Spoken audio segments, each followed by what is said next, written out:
Dalam Kamus Besar Bahasa Indonesia, negara diartikan sebagai sebuah kelompok sosial yang menduduki wilayah atau daerah tertentu yang diorganisasi di bawah lembaga politik dan pemerintah yang efektif, mempunyai kesatuan politik, berdaulat, sehingga berhak menentukan tujuan nasionalnya.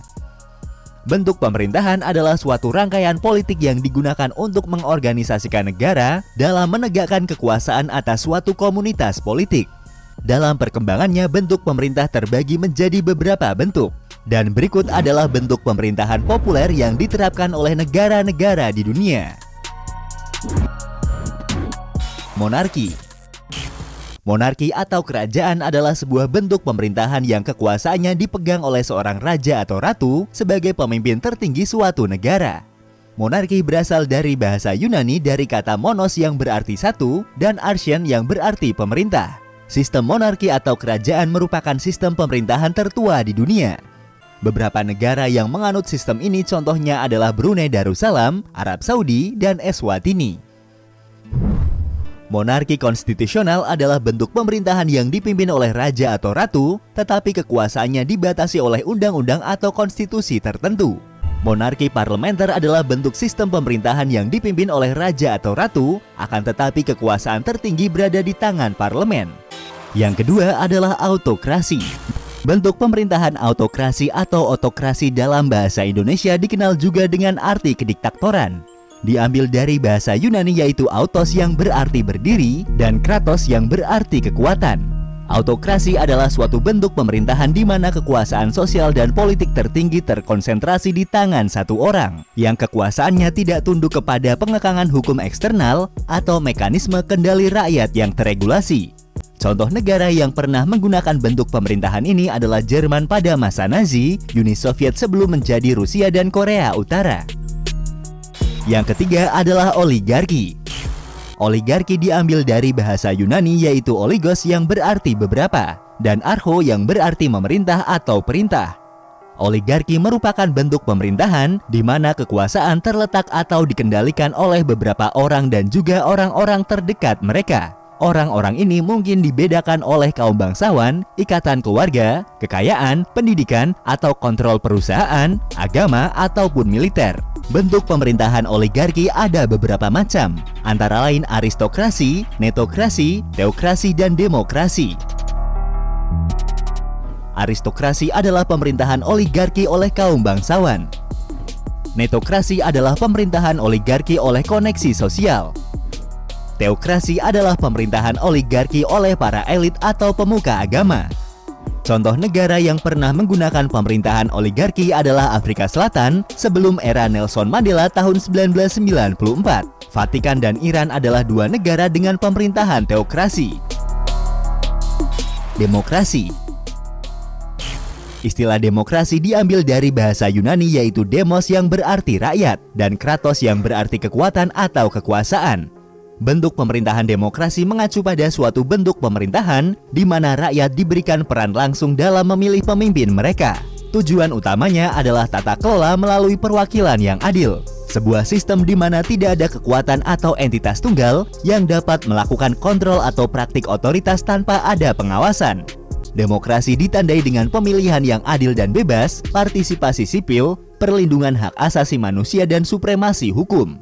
Secara umum demokrasi ada dua jenis, yaitu demokrasi langsung dan demokrasi representatif. Dalam demokrasi langsung, semua warga negara berpartisipasi langsung dan aktif dalam pengambilan keputusan pemerintahan. Demokrasi representatif atau demokrasi perwakilan, rakyat memilih wakil untuk berunding dan memutuskan legislatif, seperti dalam demokrasi parlementer dan presiden. Yang kelima adalah bentuk pemerintahan republik. Kata republik berasal dari istilah bahasa Latin yaitu res publica yang secara harfiah berarti masalah publik. Bentuk pemerintahan republik mengacu pada sistem di mana kekuasaan berada di tangan warga negara. Dalam definisi teknis, bentuk pemerintahan republik adalah negara di mana rakyat memegang kedaulatan rakyat melalui proses pemilihan dan legislatif, serta melalui partisipasi dalam kehidupan publik dan sipil. Pada tahun 2017, ada sekitar 159 negara berdaulat menggunakan kata republik sebagai bagian dari nama resmi negara mereka. Jenis dari pemerintahan republik antara lain republik konstitusional, parlementer, presidensial, republik Islam, dan republik rakyat atau republik sosialis.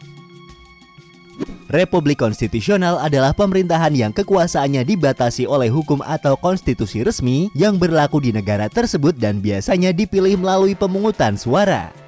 Dalam sistem republik konstitusional, kekuasaan pemimpin negara atau presiden dibatasi oleh konstitusi. Selain itu, pengawasan secara efektif dilakukan oleh parlemen. Contoh negara yang menggunakan sistem ini adalah negara Amerika Serikat, Afrika Selatan, dan Indonesia. Republik parlementer adalah pemerintahan republik yang dipimpin oleh parlemen, di mana eksekutifnya diwakili oleh seorang perdana menteri sebagai kepala pemerintahan, sedangkan presiden hanya berfungsi sebagai kepala negara. Contoh negara yang menggunakan sistem ini adalah negara Jerman, Singapura, dan India. Republik presidensial adalah pemerintahan dengan kepala negara atau presiden yang terpilih menjabat sebagai kepala negara sekaligus kepala pemerintahan. Sistem ini terdiri dari berbagai komponen, di mana masing-masing komponen menjalin kerjasama yang kuat dan memiliki keterikatan satu sama lain yang memiliki satu tujuan dan satu fungsi dari pemerintahan. Contoh negara yang menggunakan sistem ini adalah negara Amerika, Brazil, Meksiko, dan Indonesia. Republik Islam adalah sistem pemerintahan republik yang diatur sesuai dengan hukum Islam. Contoh negara yang menggunakan sistem ini adalah negara Iran, Pakistan, dan Afghanistan. Republik rakyat atau republik sosialis adalah sistem pemerintahan republik yang digunakan oleh pemerintah dari negara-negara dengan ideologi politik sosialisme. Negara ini biasanya identik dengan politik satu partai mereka. Contoh negara yang menggunakan sistem ini adalah Republik Rakyat Tiongkok, Republik Sosialis Vietnam, Republik Demokratik Rakyat Korea atau yang biasa kita sebut dengan Korea Utara. Itulah sedikit penjelasan tentang macam-macam bentuk pemerintahan negara-negara di dunia. Dalam perkembangannya, sebuah negara biasanya menggunakan lebih dari satu atau mengkombinasikan beberapa sistem pemerintahan, menyesuaikan dengan karakter dari kebangsaan negara mereka, sehingga menjadikan ciri khas tersendiri pada negara mereka yang tidak sama dengan negara lain. Nah, selanjutnya adalah sistem pemerintahan di berbagai negara. Sistem pemerintahan suatu negara pada umumnya akan memiliki satu sistem dan tujuan pokok yang sudah pasti, yaitu menjaga kestabilan negara yang bersangkutan. Sistem pemerintahan suatu negara harus dijauhkan dari sifat statis dan absolut, sebab nantinya akan ada protes dari masyarakat karena pemerintahannya dianggap memberatkan kaum minoritas alias rakyat kecil. Selanjutnya adalah beberapa penjelasan mengenai berbagai macam sistem pemerintahan yang ada di dunia beserta karakteristiknya.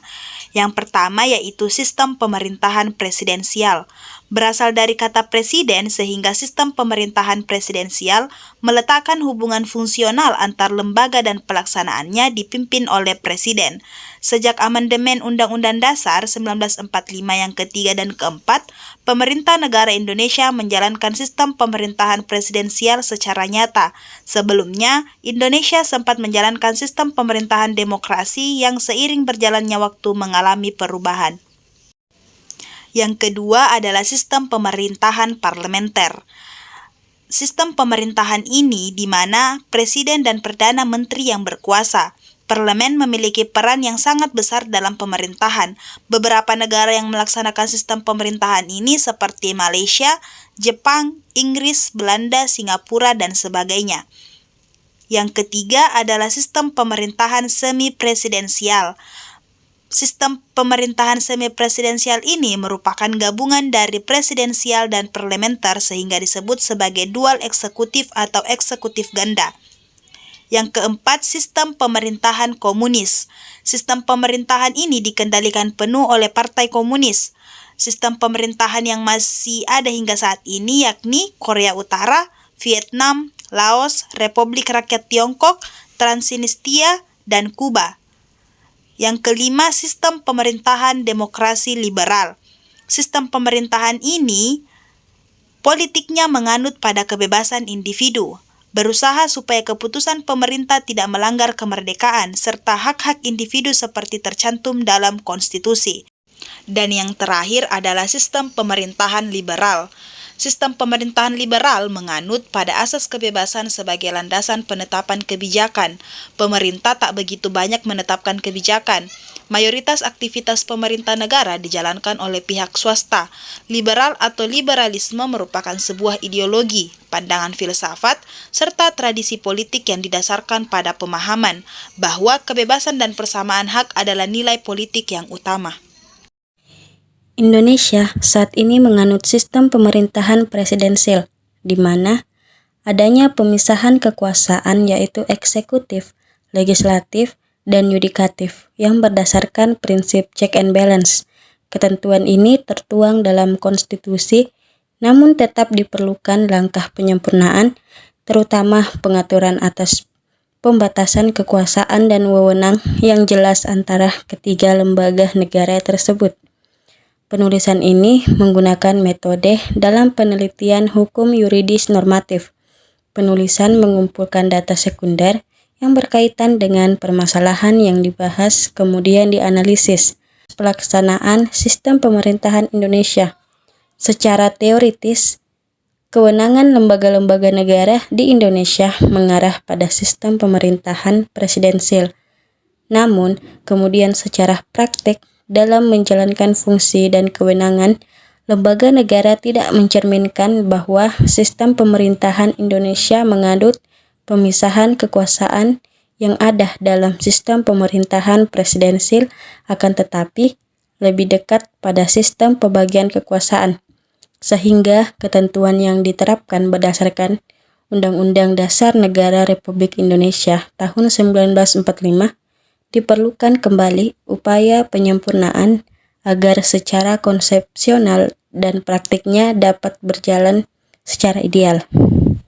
Bentuk pemerintahan di Indonesia saat ini adalah republik dengan sistem presidensial. Sebagai sebuah negara demokrasi, Indonesia memiliki konstitusi yang mengatur pembagian kekuasaan antara eksekutif, legislatif, dan yudikatif. Presiden adalah kepala negara dan kepala pemerintahan yang dipilih secara langsung oleh rakyat melalui pemilihan umum. Pemerintahan di Indonesia juga didasarkan pada prinsip desentralisasi, dengan adanya pemerintahan daerah yang memiliki otonomi untuk mengurus urusan lokal mereka sendiri. Selain itu, sistem politik Indonesia didasarkan pada prinsip multipartai, di mana partai politik memiliki peran penting dalam proses politik, pemilihan umum, dan pembentukan kebijakan. Namun, seperti halnya sistem pemerintahan di negara lain, bentuk dan sistem pemerintahan di Indonesia juga memiliki tantangan dan kelemahan yang perlu diperhatikan. Salah satunya adalah tantangan dalam menjaga keseimbangan kekuasaan antara eksekutif, legislatif, dan yudikatif. Terdapat kebutuhan untuk memastikan bahwa kekuasaan tidak disalahgunakan dan sistem checks and balance dapat berfungsi dengan baik. Selain itu, masih ada ruang untuk perbaikan dalam hal transparansi, akuntabilitas, dan pemberantasan korupsi. Peningkatan integritas dan efisiensi dalam birokrasi juga perlu terus diupayakan.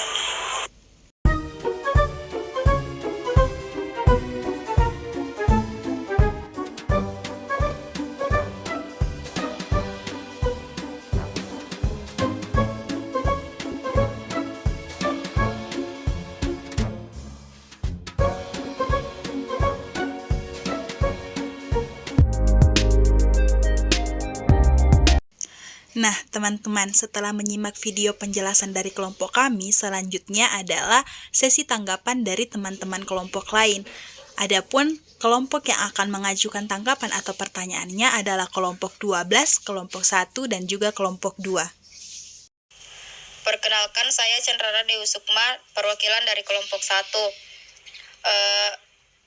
Tadi di video dibahas tentang sistem pemerintahan monarki. Nah, semisal di Indonesia sedang tren kelompok orang yang mendirikan kerajaan-kerajaan baru yang bermacam-macam namanya. Nah, apakah mendirikan kerajaan baru di NKRI saat ini diperbolehkan? Kemudian bagaimana kedudukannya di dalam sistem ketatanegaraan nantinya? Terima kasih. Baik, saya akan menjawab pertanyaan dari kelompok 1. Mendirikan kerajaan baru di Republik Indonesia saat ini tidak diperbolehkan.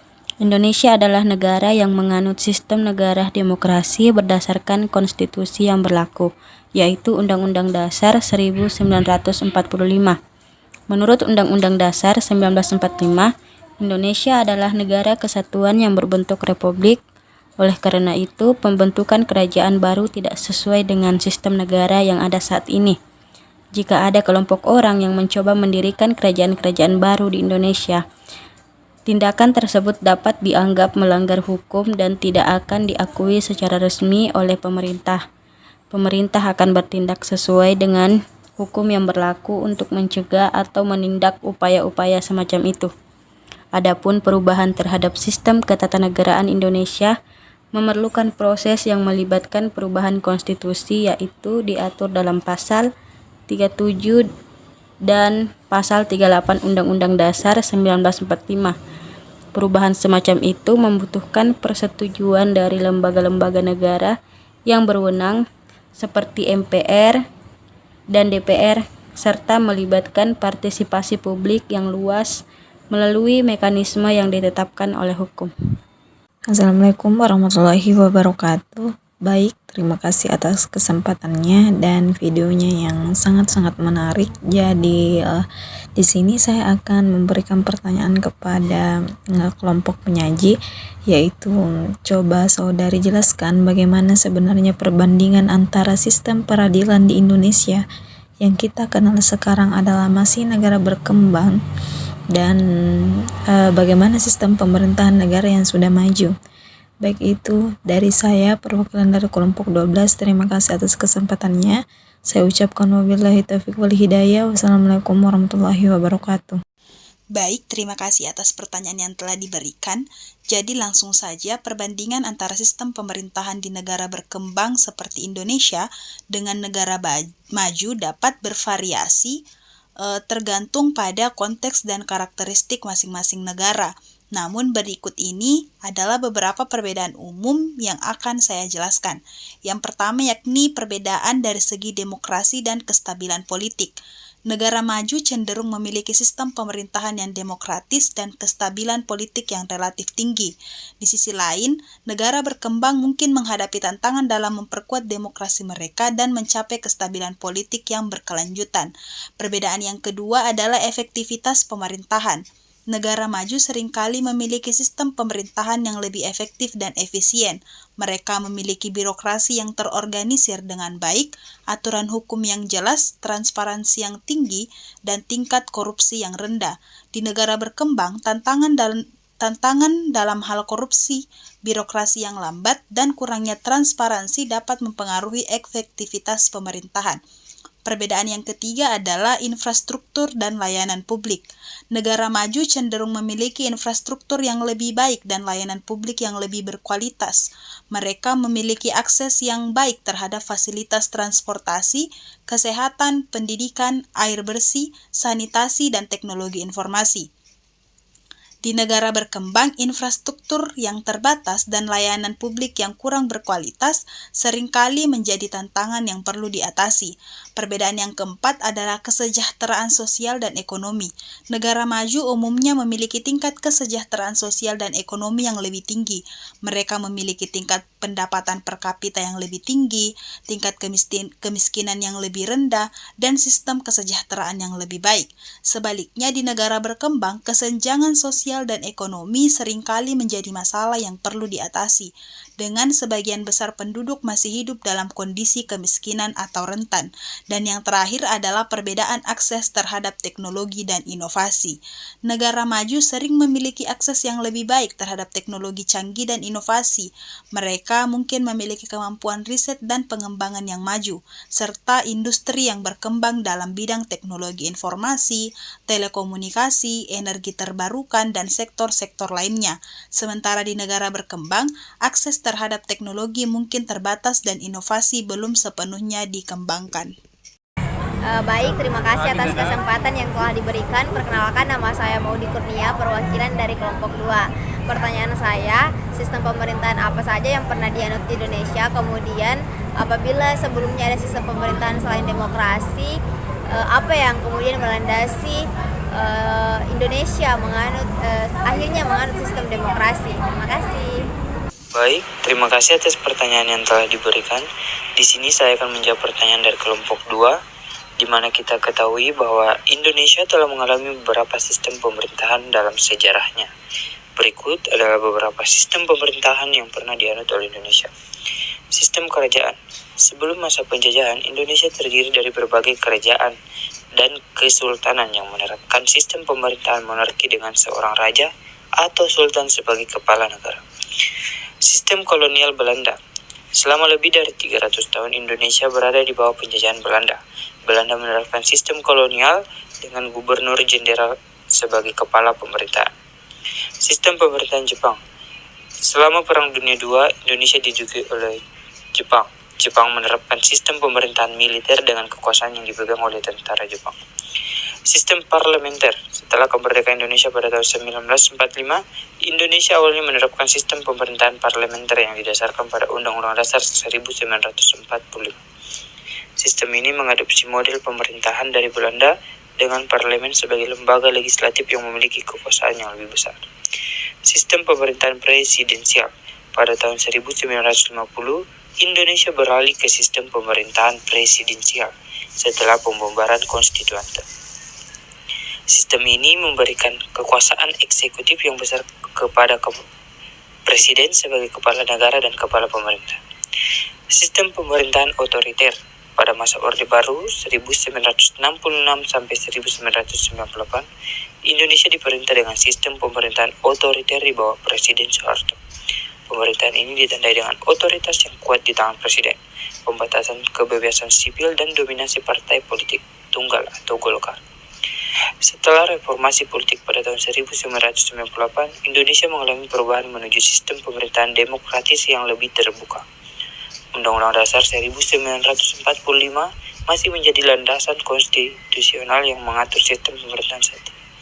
Demokrasi menjadi sistem pemerintahan yang diadopsi dengan prinsip-prinsip demokrasi, kebebasan sipil, dan kedaulatan rakyat sebagai landasan utama. Nah, teman-teman, itulah tadi sesi tanggapan atau pertanyaan dari kelompok lain mengenai materi yang telah dipaparkan oleh kelompok 11. Untuk itu, kami dari kelompok 11 mengucapkan terima kasih atas perhatian teman-teman. Kurang dan lebihnya mohon dimaafkan. Wassalamualaikum warahmatullahi wabarakatuh.